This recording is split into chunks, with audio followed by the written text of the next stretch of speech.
आवासीय विद्या निकेतन स्कूल प्रशांत नगर बलिया बेगूसराय। शादी विवाह हेतु स्पेशल फैंसी कपड़ों का दुकान न्यू विमल फैशन, पटेल चौक, बलिया बाजार, बेगूसराय, बिहार।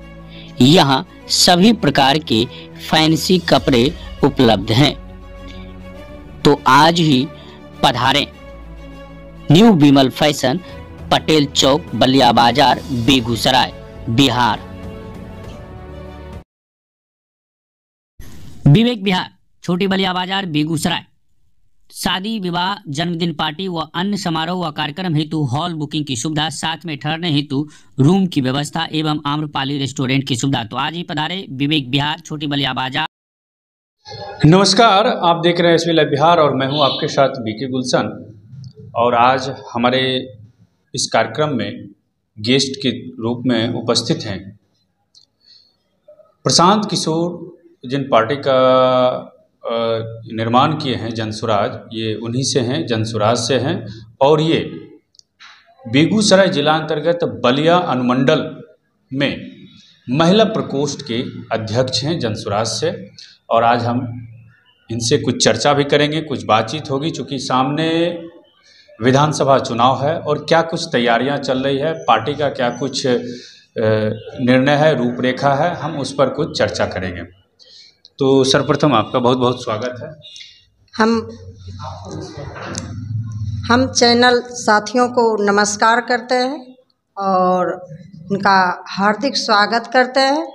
सबसे पहले हम तो महिला प्रकोष्ठ में अनुमंडल स्तरीय इस विधानसभा का, मेरा नाम सुनैना देवी है और भावी उम्मीदवार के साथ मैं अपनी चर्चबानी को रख रहे हैं कि जबकि यहाँ शिक्षा पर मेरा है, जो शिक्षा में अभी तक जो घटोला किया गया, शिक्षा में जो अभी तक कमी आई है, तो 15 साल के न्यूनतम बच्चे को, जो 0 से 15 साल के, उनके लिए मुफ्त शिक्षा दी जाएगी।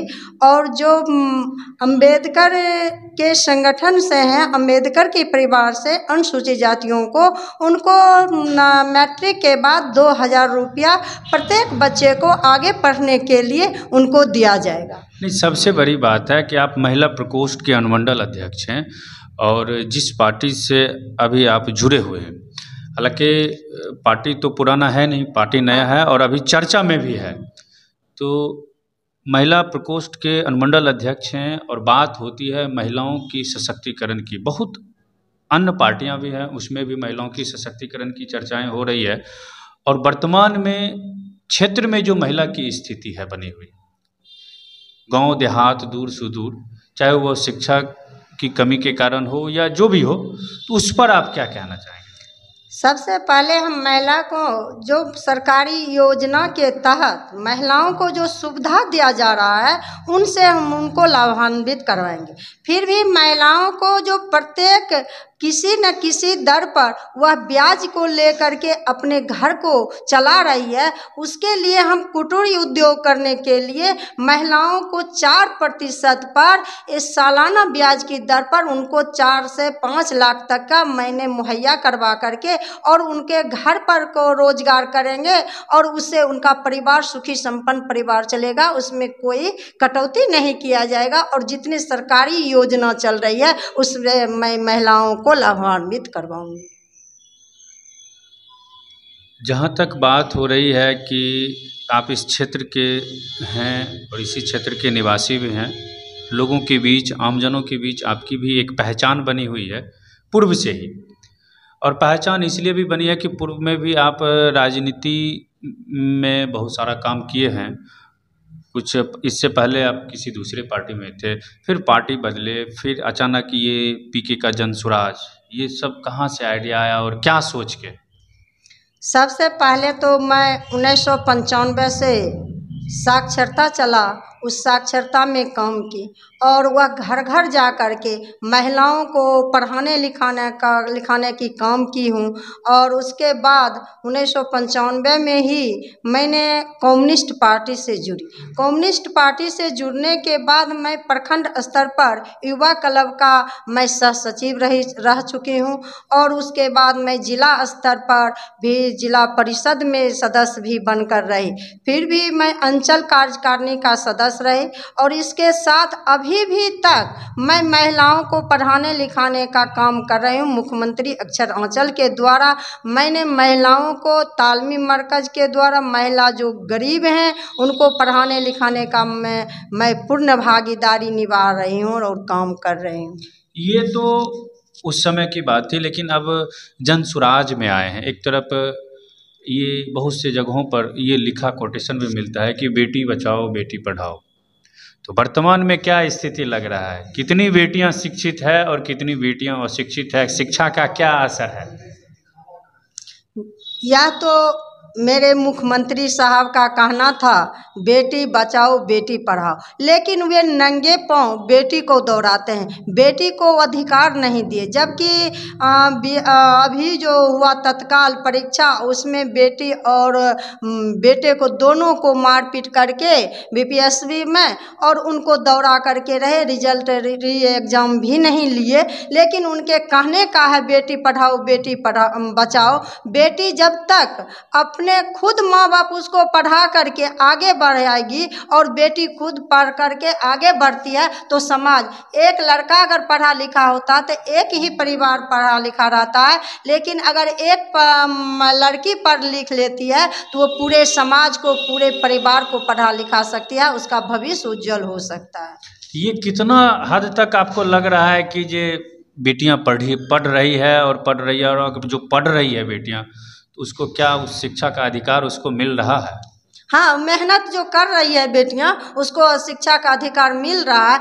किसी को अधिकार ऐसे नहीं दिया जाता है, जब तक महिलाएं सशक्त होगी और सशक्त हो करके वह अधिकार को छीन सकती है, छीनने का ही काम करेगी। कोई शौक से कोई किसी को अधिकार नहीं दे पाता है और अधिकार के लिए संघर्ष करना पड़ता है। उनका जीवन संघर्ष ही में रहता है। महिलाओं को सशक्त बनना चाहिए, महिलाओं के लिए संवाद करना चाहिए, महिलाओं घर घर जा कर के महिलाओं के बीच में जागरूकता फैलाना चाहिए और उसी से महिलाएं आगे बढ़ करके अपना अधिकार को ले सके। तो कहाँ हो रहा है? बीपीएससी 7th का जो एग्ज़ाम हुआ उसमें भी पेपर लीक की बात आ जाती है, तो कभी री एग्जामिनेशन की बात आ जाती है। और इस बीपीएससी की जो समस्याएं चल रही थी, बीपीएससी 7th एग्ज़ाम की जो समस्या चल रही थी जिसको लेकर भी चर्चा, इसको लेकर के तो आपके जो पार्टी के सूत्रधार हैं प्रशांत किशोर जी, उन्होंने भी सत्याग्रह किया, बहुत सारे प्रोटेस्ट किए, लेकिन अब तक में क्या रिजल्ट मिला? रिजल्ट अभी तक नहीं मिला है, लेकिन ये सब लोग इनका जो मुद्दा था वह हाई कोर्ट चला गया है, सुप्रीम कोर्ट चला गया। वहाँ के जो जिस दिन बहस था लेकिन वह जज छुट्टी में चले गए और स्थगित थोड़े सत्याग्रह किया गया। वहाँ पर आश्रम सत्याग्रह आश्रम ही चल रहा है और सभी लड़के लोग उसमें मौजूद हैं और वह आगे बढ़ा ही रहे हैं। और वहाँ का जो रिजल्ट था वह रिजल्ट उस दिन वह हड़ताल में वह जज छुट्टी में चले गए थे, इसलिए नहीं, लेकिन आएगा रिजल्ट। क्या लग रहा है कि मतलब अभी आप महिला प्रकोष्ठ के अनुमंडल अध्यक्ष हैं, आने वाले दिनों में सामने विधानसभा चुनाव भी होने वाले हैं, आगे क्या इच्छा है, क्या चुनाव लड़ना है विधानसभा से? क्या हम तो यह जो निर्णय है यह समाज के ऊपर है, जनता के ऊपर है। अगर हमारे विधान नहीं, आपका निर्णय सही बात है, ये जनता तय करेगी कि कौन से जो भी कैंडिडेट होंगे आने वाले दिनों में किसको पसंद करते हैं। लेकिन हम ये जानना चाह रहे हैं कि क्या महिला प्रकोष्ठ के जो अनुमंडल अध्यक्ष हैं जनसुराज से, जिनका नाम सुनैना जी है, क्या वो भी चुनाव लड़ने की इच्छा है? मैं आपकी बात कर रहा हूँ। हाँ, चुनाव लड़ने की इच्छा है और हमने फॉर्म भर दिए हैं। विधानसभा क्षेत्र संख्या 145 से हमने फॉर्म भर दिए हैं और यह अनुभव है कि मुझे टिकट मिलेगा और मैं अभी तो भावी उम्मीदवार के रूप में बता रही हूँ और कुछ दिन के बाद मैं प्रत्यक्ष रूप में बताऊंगी मैं उम्मीदवार। मान लिया जाए कि आपको पार्टी से कैंडिडेट चुना भी गया और टिकट भी मिल गया, आप चुनाव भी लड़ें, और यदि जनता आपको इस बार मौका दे देती है आने वाले विधानसभा चुनाव में, तो सबसे पहला चीज़ जिस क्षेत्र के आप वासी हैं उस क्षेत्र, वह क्षेत्र जो है कृषि, ऐसे तो भारत ही कृषि प्रधान देश है, लेकिन ग्रामीण इलाके में यहाँ पे चूँकि अधिकांशतः जनता जो है वो कृषि से जुड़े हुए, तो कृषि को लेकर के उन किसानों के लिए पहला कदम क्या होगा? मैं तो गलत वादा तो नहीं करना चाहती हूँ। अगर जनता मुझे जिता देती है और हम जब प्रतिनिधि बन कर के आऊँगी तो सबसे पहले जो किसान का कठिनाई है वह मैं दूर करने का काम करूँगी, क्योंकि उनके जो मनरेगा के तहत जो मजदूर बाहर हैं और उनका सही खेती नहीं हो रहा है, उनके मजदूर के कारण उन्नत खेती नहीं उत्पन्न कर रहे हैं, तो मैंने उनके भरोसा ही दिलाऊंगी कि आपको मजदूर मैं दूंगा और उनका जो पैसा होगा लेबर का वह पैसा हम सरकार से दिलाने का काम करूंगी और आपका खेती उन्नत खेती कीजिए जिससे आय आपको बढ़ोतरी होगा।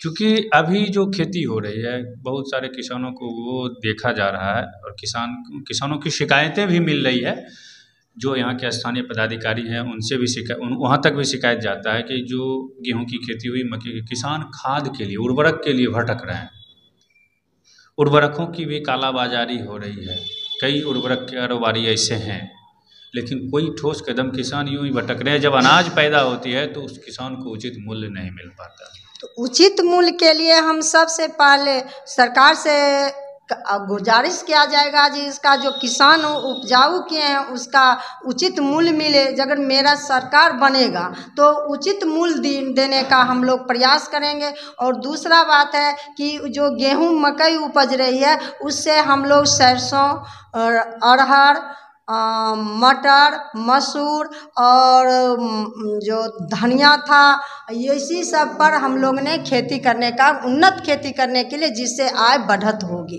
लेकिन ये फ्लड एरिया में कैसे होगा? फ्लड एरिया में जो चीज़ फ्लड एरिया का होगा वो नहीं हो पाएगा, लेकिन जहाँ का उपजाऊ है, यह विधानसभा 2 पार्ट में बटा हुआ है, एक फ्लड एरिया है और एक उपजाऊ मैंने बिना फ्लड एरिया का है। तो हम जब इस विधानसभा से जीतेंगे तो मेरे लिए दोनों बराबर की बात है। तो दोनों किसानों के लिए मैंने जो सरकार का उपलब्धता होगा वह हम लोग उन लोगों को देने का काम करें। तो ये हैं सुनैना जी, और ये बलिया अनुमंडल के महिला प्रकोष्ठ से अनुमंडल अध्यक्ष हैं और जनसुराज पार्टी से हैं।